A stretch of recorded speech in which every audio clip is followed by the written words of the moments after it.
वो सबसे पहले इस देश के जो सबसे वंचित तबका होता है, जो शोषित तबका होता है, राहुल गांधी जी की आवाज़ गरीबों और मजदूरों की आवाज़ होती है। यही फ़र्क है कांग्रेस पार्टी और भारतीय जनता पार्टी में, और यही फ़र्क है राहुल गांधी जी में और नरेंद्र मोदी जी में कि जब उनकी स्पीच होती है तो वो पूंजीपतियों की बात करते हैं, उनको रोका जा रहा है। आप देखिए भारतीय जनता पार्टी के जितने मंत्री हैं, चाहे वो सम्राट चौधरी हो, चाहे उनके इर्द गिर्द जितने भी ब्यूरोक्रेट हैं, उनको बोलने तक नहीं दिया जा रहा। पर आए लोकसभा के नेता प्रतिपक्ष राहुल गांधी ने कई कार्यक्रमों को संबोधित किया। पहले बापू सभागार में कार्यक्रम रखा गया था संविधान सुरक्षा सम्मेलन का, जहां पर प्रबुद्ध जनों के बीच संबोधित किया, कई बातों का जिक्र किया इस दौरान। उसके बाद वो सीधे सदाकत आश्रम पहुंचे, जहां पर कांग्रेस का प्रदेश मुख्यालय है। यहां पे कार्यकर्ताओं के साथ सीधा संवाद किया, कई बातों का जिक्र किया, चुनाव आयोग का जिक्र किया, चुनाव में गड़बड़ियों का जिक्र किया। इसके अलावा बिहार में किस तरीके से पेपर लीक हुआ, बीपीएससी 70वीं परीक्षा को लेकर उसका लेकर राहुल गांधी ने जिक्र किया। कार्यकर्ताओं को बब्बर शेर कहते हुए संबोधित करते हुए आगामी विधानसभा चुनाव जो होने हैं अक्टूबर में, उसको लेकर भी अपील की है कि ताकत के साथ, मजबूती से के साथ चुनाव लड़ना है, और जो दो विचारधाराओं के बीच लड़ाई है उस विचारधारा में बीजेपी को पटखनी देनी है।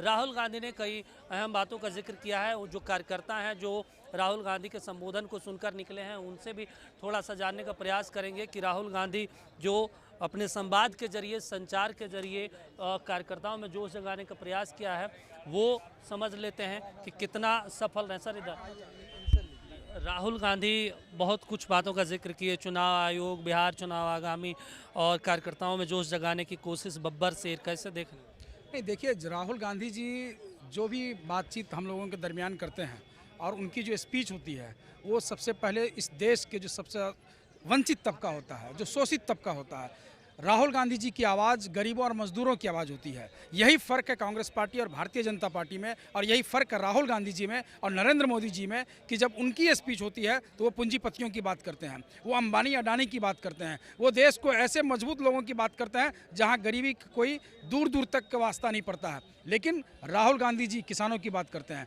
जब वो किसी बड़े बड़े उद्योगपति की बात करते हैं तो राहुल गांधी जी किसानों की बात करते हैं, किसानों के कर्जे की माफ़ करने की बात करते हैं।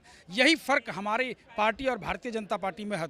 आने वाले समय में जिस तरीके से आज ये शंखनाद आदरणीय नेता राहुल गांधी जी ने किया है, निश्चित तौर पे बिहार बदलाव की तरफ बढ़ रहा है। जो हमारा इंडिया गठबंधन है, आप देखेंगे कि आने वाले चुनाव में जो आज राहुल गांधी जी ने हम सब लोगों को ऊर्जान्वित करने का काम किया है, इसका परिणाम हम आपको 2025 में नीतीश कुमार पे खामोश नजर आए राहुल। सवाल यह है कि नीतीश कुमार जी स्वयं खामोश हो चुके हैं, वो खुद खामोश हैं। हम लोग चाहते हैं कि वो बोलें, उनको रोका जा रहा है। आप देखिए भारतीय जनता पार्टी के जितने मंत्री हैं, चाहे वो सम्राट चौधरी हो, चाहे उनके इर्द गिर्द जितने भी ब्यूरोक्रेट हैं, उनको बोलने तक नहीं दिया जा रहा। हम चाहते हैं कि इस डेमोक्रेसी में कम से कम हमारे मुख्यमंत्री बोलें, खुल करके बोलें, उनको आज़ादी है। लेकिन जिस तरीके से उनके साथ कुछ न कुछ छिपाने की कोशिश की जा रही है, उसके लिए हम भी चिंतित हैं।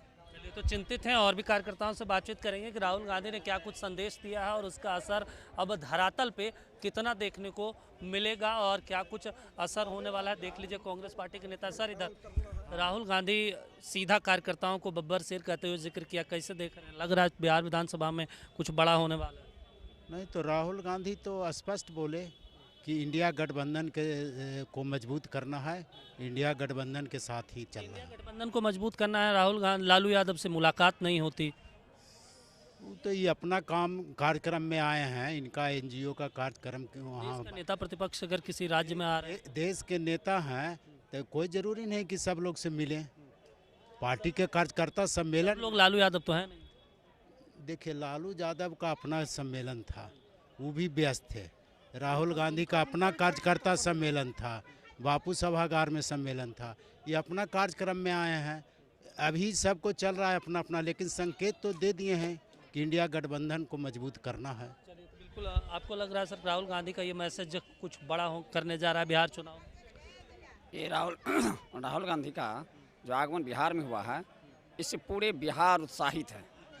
इसलिए ये जो अदानी अंबानी की सरकार है, महंगाई चरम सीमा पर, दलित शोषित पीड़ित को सताया जा रहा है और संविधान को ये तोड़ा जा रहा है, इसके बचाने का अगर काम करेगा तो ये एक आदमी वही है राहुल गांधी, दूसरा कोई नहीं कर सकता है। इसलिए पूरे बिहार की जनता इस बार मन बना चुका है कि देश का नेता राहुल गांधी है, राहुल गांधी के हम लोग साथ रहेंगे और राहुल गांधी के साथ रह करके जो आला अधिकारी का आदेश होगा हम उसके साथ, जो संविधान को बचाने का काम करेगा, जितने भी दल है, घटक है, या जो भी है, जो संविधान को बचाने का काम करेगा उसके साथ हम लोग रहेंगे। राहुल गांधी का यही आह्वान है, आज भी कहें कि हम लोग सभी एक साथ मिल करके हम लोग बीजेपी को हरावें। तो सब मिलके बीजेपी को हराना है, यही संदेश दिया गया राहुल गांधी की तरफ से तमाम कार्यकर्ताओं की भी अपनी बातों को सुना। अब देखना होगा कि जब बिहार विधानसभा चुनाव का आगाज होगा तो फिर राहुल गांधी का ये संदेश जमीन पर, धरातल पर कितना बिहार की आवाम समझ पाती है और समझकर वोटों में तब्दील करती है।